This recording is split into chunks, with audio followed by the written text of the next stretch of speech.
Hello, I'm Dr. Scott Watier. And I'm Tommy Welling, and you're listening to the Fasting for Life podcast. This podcast is about using fasting as a tool to regain your health, achieve ultimate wellness, and live the life you truly deserve. Each episode is a short conversation on a single topic with immediate actionable steps. We cover everything from fat loss and health and wellness to the science of lifestyle design. We started Fasting for Life because of how fasting has transformed our lives, and we hope to share the tools that we have learned along the way.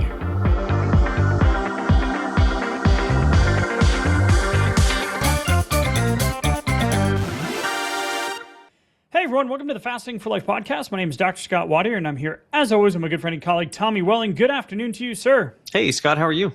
Doing fantastic, my friend. Excited for today's conversation and episode. We're going to be getting into a really cool article that just came out this year, January 7th of 2026. And this came out of the European Journal of Clinical Nutrition. It's the impact of intermittent fasting during weight reduction in people living with type 2 diabetes, a randomized clinical trial. So if you do not have type 2 diabetes, don't check out on this episode just yet. Because our intention today is to, as always, make it actionable, digestible, but we're going to apply it to the general population as well in terms of our intermittent fasting lifestyle and what we teach, preach, and live here in the FFL, Fasting for Life world. So I'm excited. The nuance of the article, we're going to get into the clinical outcomes, but we're most importantly going to talk about big picture of how this applies to anyone who's trying to lose weight, get healthy, and obviously you folks that are, dealing with blood sugar issues, prediabetes, diabetes, this is going to be a really actionable episode for you as well. So if you are new, head back to episode 1, give it a listen. Episode 0, episode 1. That'll give you a little bit of insight into how fasting transformed my life and Tommy's life, and I was an undiagnosed prediabetic, so this episode really hits home with me. Yep. On my journey 5-6 years ago now. And then if you're a long-term listener, man, just buckle up. This is going to be a good one. I'm excited for you. Thank you for being a part of our journey as well. We are on this fasting lifestyle journey with you.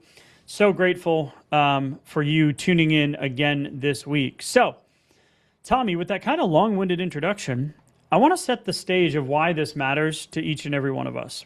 If you're carrying the extra weight, and you ultimately want to get off that dieting roller coaster, and you want to reach your forever number, and just know that you're on the right path. The reality of the state of the union right now from a metabolic standpoint when it comes to blood sugar issues is about 97 to 115 million U.S. adults. Roughly 1 in 3 to 4 have prediabetes. Wow. And the CDC and the NIDDK both cite 97.6 million adults 18 plus. So about 38% of adults back in 2021, and we know that we're trending up. So about 115 million Americans, 18 plus. And the problem is that the CDC clearly states that more than 8 in 10 adults with prediabetes are unaware of it. So if 100 million adults have prediabetes, roughly 80 million are likely undiagnosed. This was me 6 years ago. So that's why I said, if you are not the category of, well, this is a diabetes episode, I'll check out next week. No, we want to talk about how this subset of data doesn't only apply if you are a type 2 diabetic on metformin, right? Yeah. But how it applies to the bigger picture. Because the reality is, how do I want to say this? I knew how I wanted to say it before we started. But the more weight you have to lose, the more complex your metabolic state, if you are dealing with prediabetes or diabetes, a lot of the times we feel we need the more aggressive, all-in type approach to fix it. Yeah. Some more drastic measure, right? And then we see and hear, and I mean, Super Bowl weekend, you see all the commercials for all the medications. I saw so many GLP-1 medications and pills now, not just the shots, but pills. And never mind all the food advertisements. There's literally, is it Insta? Yeah. No, it's I think it was Uber Eats that had a big. They had a Yeah, big Uber one. Eats. Yeah. Matthew McConaughey was literally being like, "Yeah, football isn't about food. Football isn't about food. Football." It was the whole ad, and it was a food delivery service. I'm Sure. like, what genius marketing, right? So go ahead. Yeah. Yeah. And the more that the bigger the issue that we're trying to solve, the more drastic we think that the method is going to need to be to solve it. And especially if you're going in, you're having conversations with your doctor, your provider, and maybe you're thinking about a gastric sleeve or a bypass, or there's surgery over More here. medications. Yeah, all of these things. And what I love about this study is it goes to the further end, the more extreme end of the blood sugar mismanagement and dysregulation, and obesity or morbid obesity, and then starts to look at, okay, what if we take a very approachable, doable method of just a systematized way.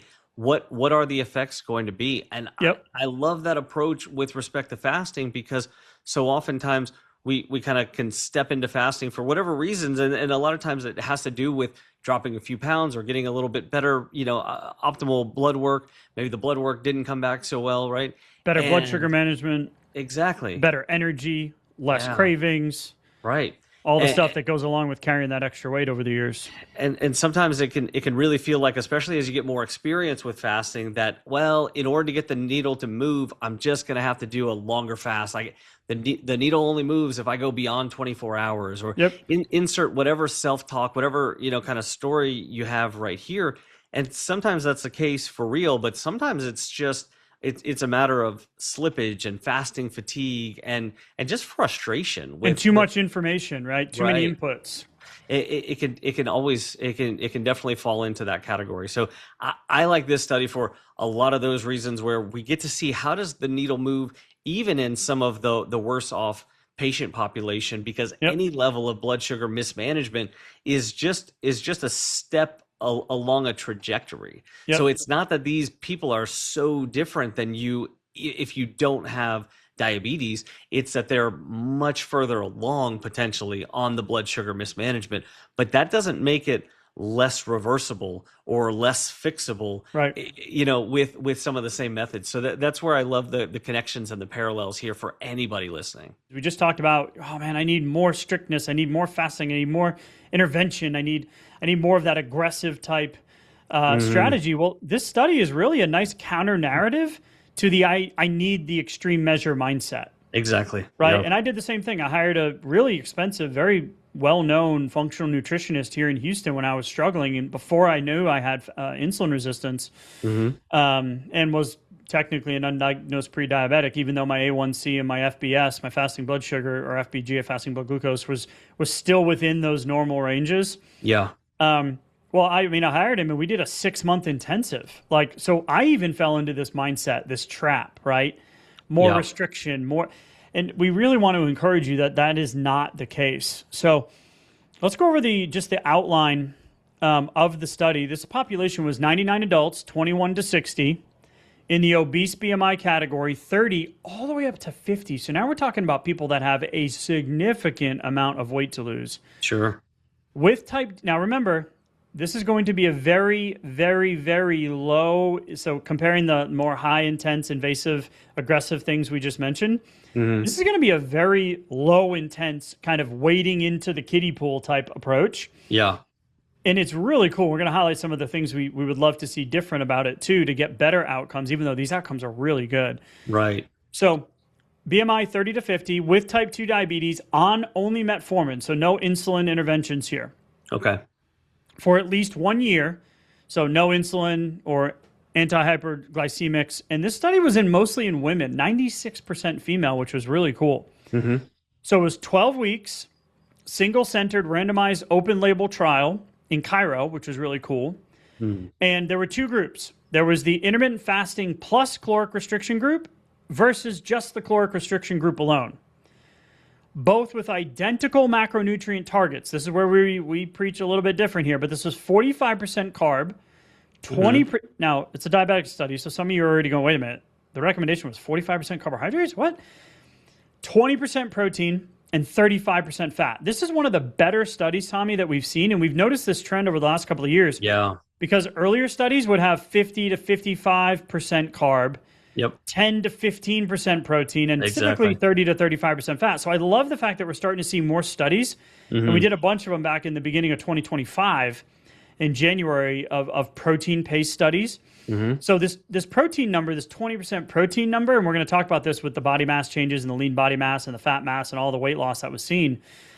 So this is a really like a trend that we love, is seeing this protein number kick up. Yeah. And the carb number come down, because carbs stimulate the most insulin or blood sugar response, right? Yeah. And both had a very mild 500 caloric deficit day to day. So intermittent fasting plus caloric restriction versus caloric restriction alone. And here's the kicker. It was a 12-hour nightly fast from 8 p.m. to 8 a.m. That's it. That was it. So wait a minute. What were the results? We're going to get there in just a second. The primary outcome was absolute change in A1C. So the 90-day rolling average of where that glucose is in that primary spot on your red blood cells. So really, how much blood sugar is floating around in your bloodstream. Yeah. Right? So that A1C number, we're all familiar with it. Love it or hate it. We believe it's a lag measure, not a lead measure. Right? Sure. So you're measuring downstream, not upstream. That's why we love fasting insulin. Right? Which was me when I finally got my fasting insulin tested. I was like, whoa, 22? It should be less than 7 or 5? What the heck? Yeah. The secondary outcome measures here, Tommy, are going to be weight, BMI, waist, hip, circumference measurements, which was huge, body composition measured by bioimpedance, fasting blood glucose, fasting insulin, HOMA-IR, and metformin dose reduction. So I love the fact that the literature is now starting to talk about reducing medications and hinting towards reversal of this issue. Yeah. And adverse events, which I'll just tell you right now, there were no bouts of hypoglycemia in any of the people in this study. I'm glad you mentioned that, because actually fasting, we've heard from a lot of folks, a lot of listeners, and a lot of just, emails, within coaching and outside of coaching, that were hesitant for the diabetic patient when it came to fasting, because just like you pointed out earlier in the conversation, they were thinking that they would need some extreme fasting measures, and that just felt so out of reach, unbelievable, not doable. I can't do this, almost unattainable. Sure, yeah, because a lot of times folks in the blood sugar management or mismanagement realm and diabetics realm have heard that they'll need at least a 36-hour plus fast in order to start kind of moving the needle and things like that. And now there are absolute benefits to doing that. By the way, disclaimer, not medical advice. Okay. Yeah, absolutely. We're not talking medical advice here, but to your point, it's very real. Yeah. And there's a hesitancy with coming into fasting because of that gap right there between what I'm doing now and then feeling like there's this need for this big drastic fasting measurement right here. And so to come into a study like this, where, like you mentioned, 8 p.m. to 8 a.m., a 12-hour fast, and that was only in the fasting plus caloric restriction group. The other group, that one guardrail just wasn't in place. And so if they woke up at 6 a.m., they could start eating then. Or if they wanted a snack at 10 o'clock at night, they could potentially have that too. They weren't encouraged to, but it was just, they just had to stick to their caloric restriction. So it's very approachable. It's very doable. It's not drastic at all.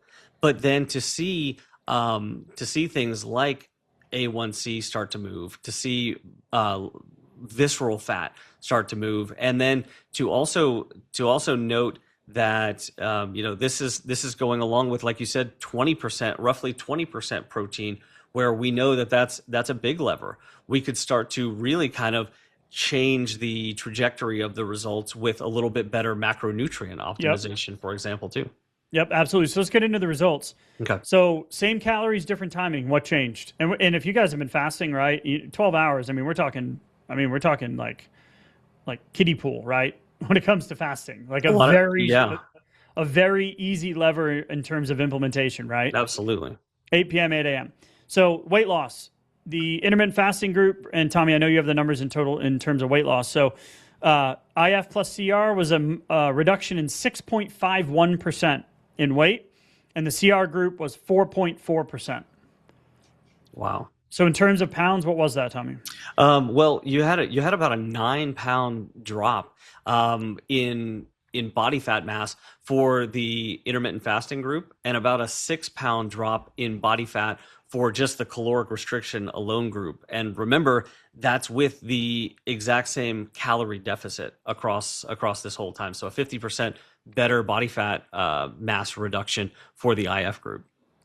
Absolutely incredible. BMI came down 6% to 4%. Waist circumference came down 4.6 to 2.7%. Hip circumference came down. This is a big one, especially in this study in women. Visceral adiposity, weight distribution, men versus women. Men are typically belly, women are lower abdomen, hips, and thighs, right?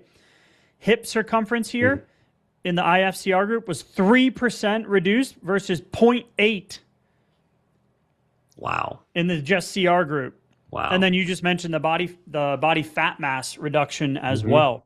So with the same deficit, adding simply just a 12-hour nightly fast improved weight loss and fat loss by roughly 40 to 80% compared to the calorie restriction group alone. Wow. Now, again, drastic measures, more weight to lose, more severe metabolic issues, blood sugar concerns, on medications. We're talking about small levers here. We're not talking about like what we coach on is the higher protein content, right? Let's get walking in. Let's get some resistance training to build that metabolic muscle, right? Literally the skeletal muscle to be able to help with the blood sugar management. So little small levers that we can pull. Here's a big one in terms of the A1C. If you look at the percentages, the difference in percentages wasn't that big, but the difference in 90 days, right? Just 90 days with this small levers that we're talking about here, the intermittent fasting plus calorie restriction group dropped a 0.5 point on the A1C scale compared to a 0.2 change in just the calorie restriction group. Wow. A 0.5 point. That can get you out of the diabetic to pre-diabetic range or out of the pre-diabetic to no longer pre-diabetic range, depending on where you are in that range, right? That's a 0.5 point is a huge improvement in just 90 days. 90 days. Yeah. You're talking about probably usually half the amount of time that would typically be recommended to wait between blood work sessions. So if you continue along that same trajectory, you might, theoretically, you could potentially continue to change that, maybe up to twice as much as you go. And that was already 2.5 times more than the caloric restriction group alone. So just adding that guardrail, that 8 p.m. to 8 a.m. guardrail, was enough to change that much. I mean, that's a small lever and a huge output. Both groups showed decrease in medication. So 8 people in the IFCR group, 7 people in the CR group. So that's great from our perspective. The HOMA IR, it's more of a long-term measurement, but there was still, a difference in the groups. The IFCR group actually went from the significant insulin resistance, so greater than 2.9, into the insulin resistant borderline group. Oh, wow. Which is a big change in the short term, considering HOMA IR is kind of the gold standard for insulin resistance. So, that was awesome to see as well. And you really had to interpret the magnitude of the mechanisms here that we're talking about, if we look at 12-hour overnight fasting, some of you fasters out there, right, you're going to be thinking like, is that real intermittent fasting? Like, What are we doing here? 12 hours? Yeah. Like, I can definitely do that. And you're really just not eating before you're aligning more with the circadian rhythm. So what they said in the study was both arms had that mild to moderate calorie deficit. So calories. what they were extrapolating here was that the extra benefit is not just from fewer calories on paper.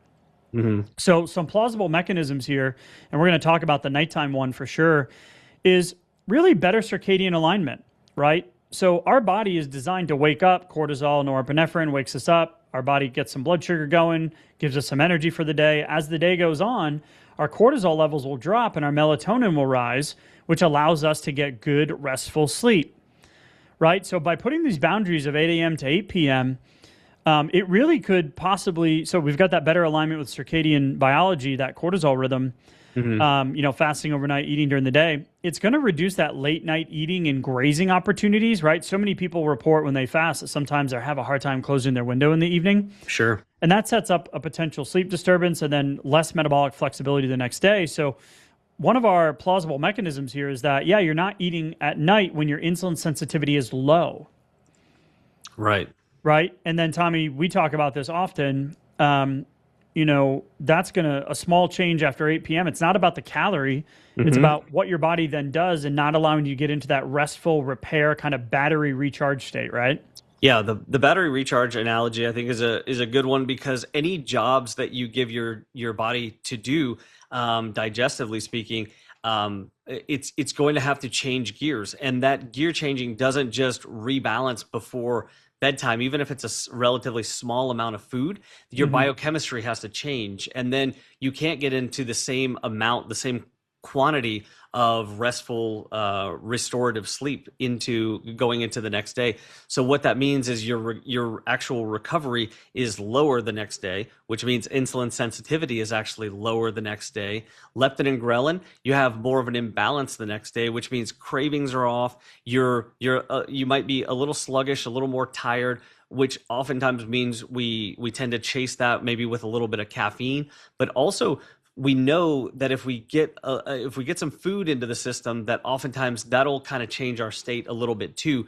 Just that little subconscious pull right there can make it that much harder to complete the next fast, or to intake more than we normally would, or a different type of food than we normally would during that next fast breaking opportunity too.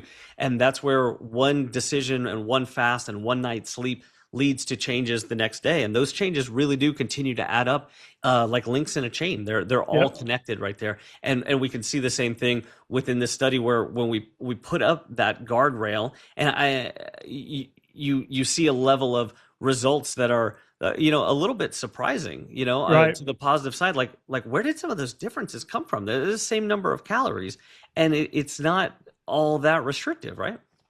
Yeah, not from a fasting perspective on how we teach fasting, right?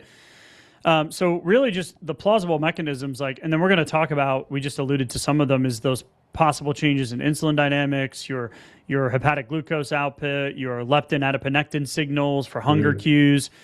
Obviously the mechanistic marker here beyond HOMA-IR wasn't measured. So these mechanisms are hypothesized, but we've done other studies and looked at this where you get that metabolic benefit. So one thing I would have loved to have seen studied here was like hunger, sleep, stress, and eating behaviors. Like, what were some of those long-term lifestyle adaptations that we saw? Yeah. Because to see these changes with such a small, lever of fasting and timing, it's really encouraging. Not a final verdict here, but it's really encouraging to be like, hey, like if this is going to work for people that. And in this group, the diabetics were kind of in that 1 to 1.5 year diagnosis. That was that median duration of how long they've had it. Those folks are going to be more metabolically flexible than someone with 10 to 15 years of type 2 diabetes. So for me, I had probably a handful of years of that high insulin. I had not yet tripped, over the tripwire into the pre-diabetic or full-blown diabetic group. So just for a big picture here, again, we don't necessarily need the aggressive type measures to still see long-term sustainable lifestyle changes. So I would have loved to have seen them measure quality of life, hunger, quality of life scores, hunger, sleep, stress, and changes in the eating behaviors. But we can extrapolate some of that stuff just with our experience and how many people that have, we've coached or taken through our challenges or taught our own personal experiences here. Those N=1 scenarios where people report back just these amazing changes when they start to ramp up into longer fasting windows, more protein, and more kind of consistent fasting efforts rather than just this baseline 8 to 8 requirement or recommendation here in this study. That brings up a good point, which is that depending on exactly how far along into your fasting journey you are, how insulin sensitive or resistant you are, how much weight you have to lose, or maybe you're hanging out at maintenance, this kind of 12-12 protocol might not even be enough like for me, it's not enough to maintain my results with Right. a 12-12 fast. And No. I think that's a good distinction too, Episode 311, right? right? Foundational fasting. Yeah. Foundational fasting, you're not going to find my foundational fasting at 12-12. Mm-mm. But at the same time, it can be a great place to start. And then it can also be a great place to, feel out some of the fear of regain, or like, can I maintain some level of control after some results, especially if you're new to fasting? This is a great way to kind of get going with it. This is also a good way to kind of get back on track with your fasting too, because even if you do need more fasting than this to maintain maintenance control over the scale, to feel better, or maybe you have some more weight to lose and Yep. this isn't really moving the needle for you, this is still a good way to get back on track, because the ability to set your timer and draw that line in the sand for yourself and go, you know what, yeah, okay, maybe You're I like used to creating do. a clear rule. Yes. Yes, and also a runway for yourself to actually succeed with it too, because if it's been a while since you've set your fasting timer, or maybe you're used to doing longer fasts, or you used to be able to pull those off, but hey, lately you just haven't been able to, despite your best efforts, then do this, drop the expectation down temporarily, and jump into a 12-12, or a few days or a couple of weeks of fasting like this, but set your timer along with it too, Yep. so that you drew that line in the sand and you remembered what it was that you were shooting for, and then do it. You start to build that trust muscle with yourself. It's going to be much easier to get from a 12-hour fast up to a 16 or 18 or a 20-hour fast over the next couple of weeks than it would be to continue to just try to go from not fasting at all back up to the glory days, or the old high score Right. that you had, trying to get there. Let's shorten that bridge there. Let's make that step to the next best fast that much shorter, right? Yep. And if you're looking for guidance on that, we've got the blueprint to fasting for fat loss, where it gives you kind of a 4-week ramp up on how to keep building on those fasting efforts. But I love the simplicity of this trial, right? Because it's like we have a randomized trial in a real world type situation with diabetics that are on metformin within the last 1.5 to 2 years. And it's truly just showing that just tightening up the overnight window without changing your total calorie intake, right? Those food decisions produce more weight loss, better body composition, and a larger drop in A1C in only 12 weeks. It's not magic, right? But it's another tool that we can personalize for you. Yeah. That you can take action on and just kind of take the pressure off sometimes, where it's like more push. But no, like sometimes it's the simple foundational stuff that really gives us that mindset shift that allows it to become more of a lifestyle and more sustainable, right? Yeah. And speaking of sustainability and lifestyle wise, just a shout out to the idea that like I came into fasting with a lot of history with a calorie deficit, counting calories, counting macros, all that kind of stuff. And this study marries the two. And so like, it's okay to bring some of your old, like if you're comfortable tracking, or if you want to see, hey, I need a tangible caloric deficit here to feel like I'm doing something, to feel like I'm on track, and it helps to keep you motivated, then cool. Like bring in a caloric deficit. It can be deliberate every single day. That's fine. Especially 500 calories is a great Fasting pretty place. much does that for you anyway. It does. So it's really not necessary. But what I encourage everyone is, you don't have to be, it's not a black or white thing. It's not a dogmatic, mutually exclusive thing. So you could do your fasting, and you could do your foundational fasting. You could do fat loss fasting with or without counting a caloric deficit. It's okay to do both, to put the two together. And you can see here from the study, this is just a great example that a little bit of diligence and consistency really does go a long way. Yeah, and I love the fact that this study was in women too, because we've changed our tune on this over the years, where it's like, you really, like for proper hormone production and cortisol and HPA axis stress response for women, which is more sensitive than in men, you need the breakfast. It's going to set you up for success for the remainder of the day. So we've changed our tune over the years on, just do OMAD dinner. No, like we really want to see you shift your window earlier in the day too. Yeah. But that doesn't mean just a grace fest. That means those intentional food choices, healthy fats, quality protein, those types of things. So absolutely. I love this study and the fact, and hopefully the message landed today, Tommy, that it really just shows sometimes you don't need the extreme, really or those punishing protocols to see real metabolic change. You don't have to have fear, right? If you are a type 2 diabetic and you're being told that this isn't going to work for you, you just need consistency, right? A consistent fasting window, consistent intentional food choices, and you'll absolutely see meaningful weight loss, blood sugar improvements, A1C, et cetera, in just a matter of weeks, not months. So great. I absolutely love the conversation. If you guys are looking for more support, you can head to the show notes. You can grab the research link if you want to nerd out like us.